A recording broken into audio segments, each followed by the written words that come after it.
Like, how? I've been flying for 6 months now and I'm just getting a working set.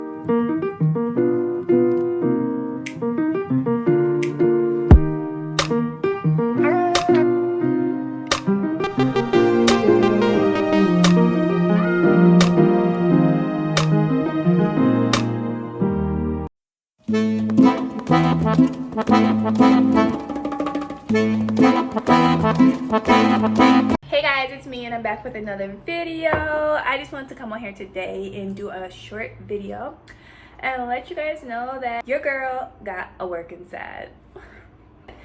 Don't mind my oversized robe.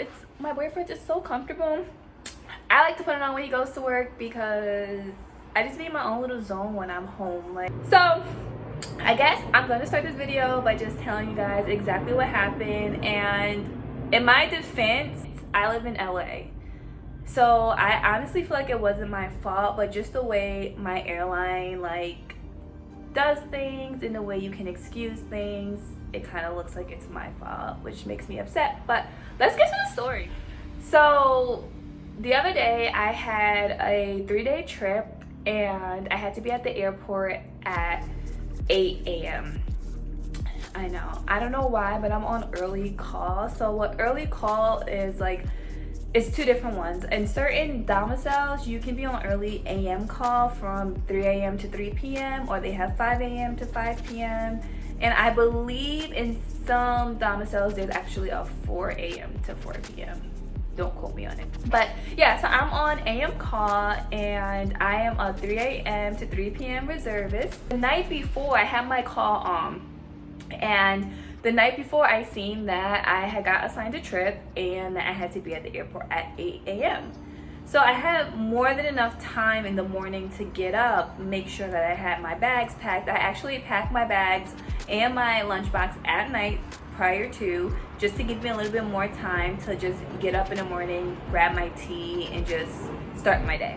So I had gotten up that next morning after acknowledging my trip the day before or the night before. I got up at 5 a.m. y'all.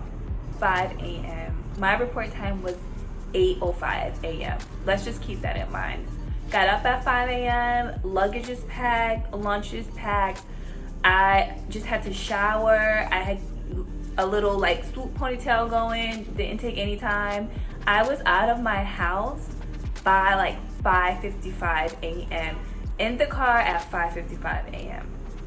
So anyone who lives in LA, you guys know that our traffic is terrible. I mean, I lived in New York. I was born and raised in New York. I lived in Atlanta, and LA just has both of those cities combined together. That's how LA traffic is, and we all know that. That's no secret. So we only have a 2-hour time span to get to the airport after we get called for a trip, or if we know prior to, whatever. We only have 2 grace period hours. So I left my house at 5:50. I'm just cruising along, thinking it's gonna be a positive morning, a great day, great energy. And I get to the highway, the 405, and there's a car accident. Now, for those who live in LA, you already know if there's any type of accident on the 405, or I believe it's the 101, you guys know that if there's any type of accident or construction work or anything, the traffic goes miles and miles and miles. So as soon as I got on the highway and seen that there was an accident, it was just done. I couldn't move. Traffic wasn't even stop and go traffic. I'm looking at the time, it's 6:15. Looking at the time, it's 6:30. Looking at the time again, it's 7. I'm at this point, I'm not even at 7 o'clock. I knew I wasn't gonna make my 8:05 report time because I still have to come from my area, which is I only live 27 minutes from the airport with no traffic. That's it, 27 minutes. But I know to get from where I live all the way down to the airport, which is going south of from where I live, I know that it was no way in an hour with all this traffic ahead of me that I was gonna get there on time. So I waited till about 7:25 and I called in flight first, because I think in flight is a lot more nicer than crew support, and that's just my thing. I called in flight and I'm like, listen, I've been up since 5 a.m. I left my house 2 hours and 5 minutes way before time, and there's an accident on the 405, and I've literally been sitting here, my car's not moving. What should I do? And in flight, they were very understanding. They were just like, well, you know, call crew support, let them know, see if they probably could get a reservist to, you know, start your trip. Meaning, like, when they, all right, so if someone's on standby call at the airport, sometimes if you're running a little late, what they'll do is that they'll take someone who's already at the airport on reserve, and then they'll have them like do your pre-flighting and just your boarding for the passengers to get on the plane. And then by that time you should be at the airport and pass like KCM and TSA, and you can finish the rest of your trip. So she's like, you know, call crew support, see if they can put a reservist on, and then you can just take over your trip after that, no problems. Cool. So at this point I'm like hustling. I'm like, oh, there's some hope, I might can still make my trip. At this point at like 7, I want to say 30, we're coming, like all the cars I passed in the accident at this point. So I'm like, if I could just speed to the airport and get past KCM, I can like make it to the gate. Like I knew exactly what gate it was. I've flown out that gate before, and so I was like, I can make it. I got to the airport at, I want to say 8:13. Yeah, so my report time was 8:05.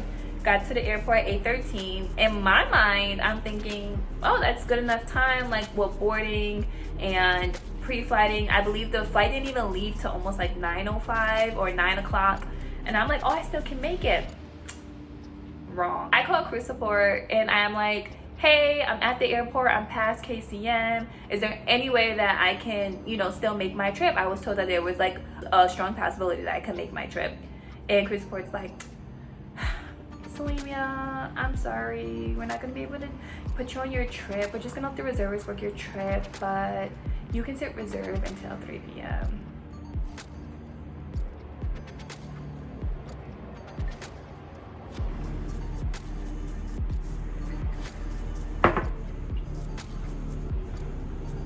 It is 8:15 at this point, a.m.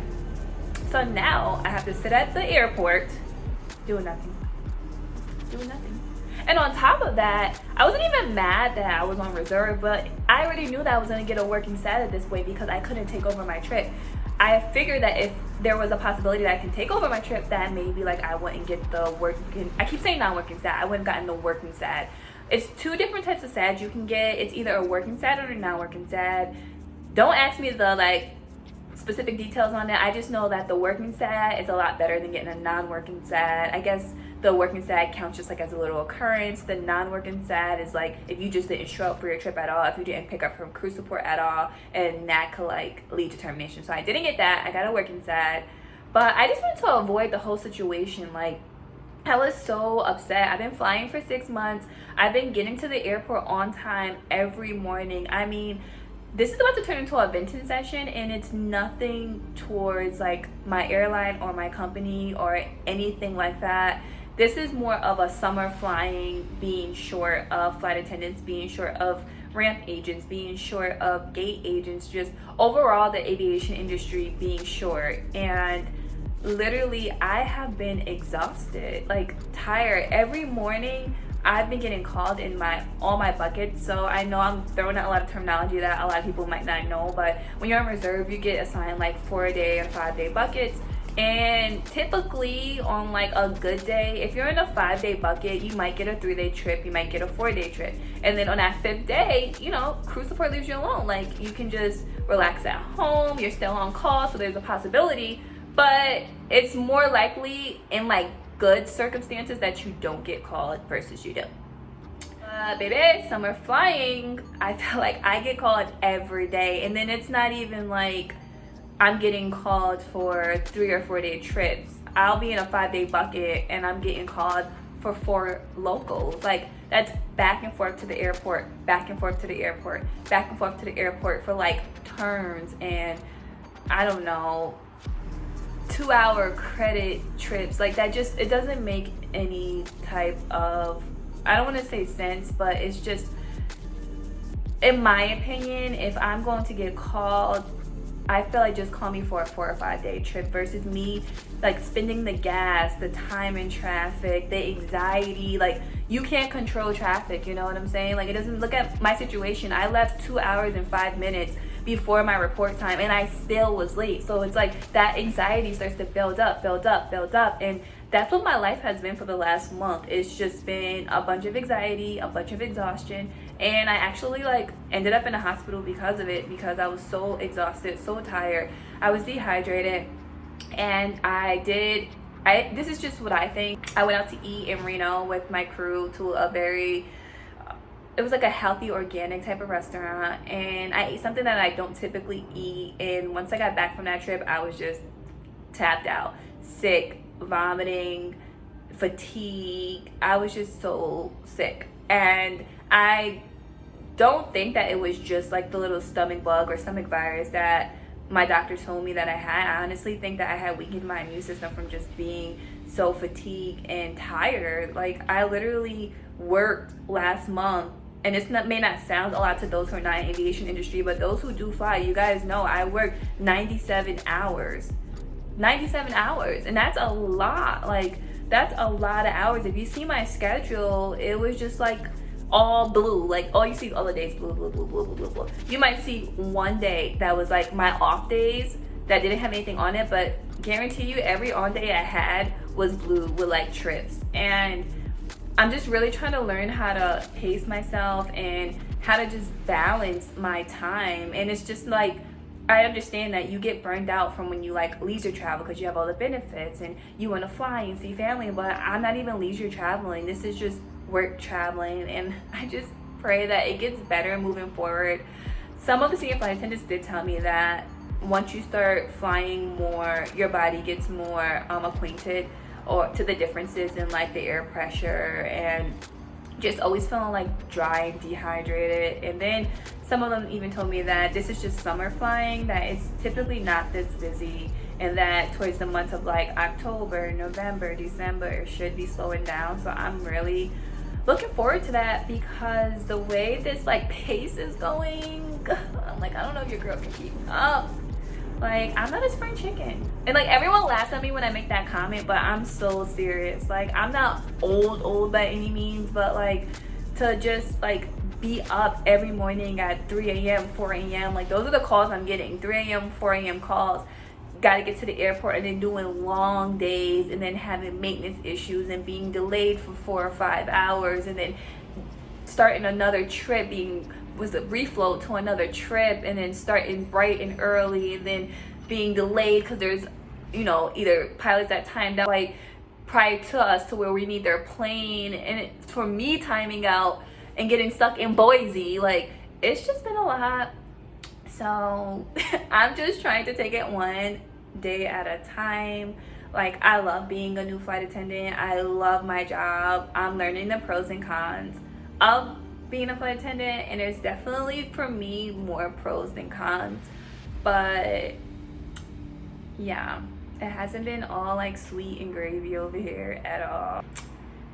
Some things you just can't control, right? Like, I was a little bit upset about my working SAD, and I excused it. It wasn't a big thing, but I had to like just look at the situation. Like, I can't control traffic. I can't control, you know, things that are not in my power. I did everything that I could on that day to make it there on time, and there was a car accident, and I live in LA, so what are you gonna do about it? I know that some people have told me, like, my airline, we've been fighting, like the flight attendants senior to me have been fighting that LA should have a 3-hour report time versus a 2-hour report time because of the traffic. Like, if I was based in Salt Lake still, which I don't want to be back there, like, I'm just giving this as an example. If I was like still based in Salt Lake, it would have been no issue me getting to the airport within those 2 hours. Like, literally, you can get to the airport in like 20 to 30 minutes depending on where you're staying, and their traffic is not bad at all. Like, you get to the airport when you need to get to the airport. 2 hours is way more than enough time, but in a big city like LA, it's just impossible. You need way more than 2 hours. 2 hours is your commute time. Like, if you're gonna factor in like getting ready, taking a shower, and doing all that, like that's not even a part of your 2 hours. Your 2 hours is your commute time. So if anyone's ever thinking about transferring to LA, just keep that in mind. And yeah, I just wanted to share that with you guys. I will talk to you babies later. I have to get dressed and go work out and get my zen back together. I just want to make a short video to keep you guys updated. I am on another 3-day trip starting tomorrow. I believe I'm going to Tulsa and Seattle and Vegas, I believe. I pray for a good trip. I pray that it's smooth sailing and that we get to where we need to get to and we come back home safely. So, oh, make sure, I never say this in my videos, but make sure you subscribe and like this video if you want to see more content. Okay, bye-bye. Oh yeah.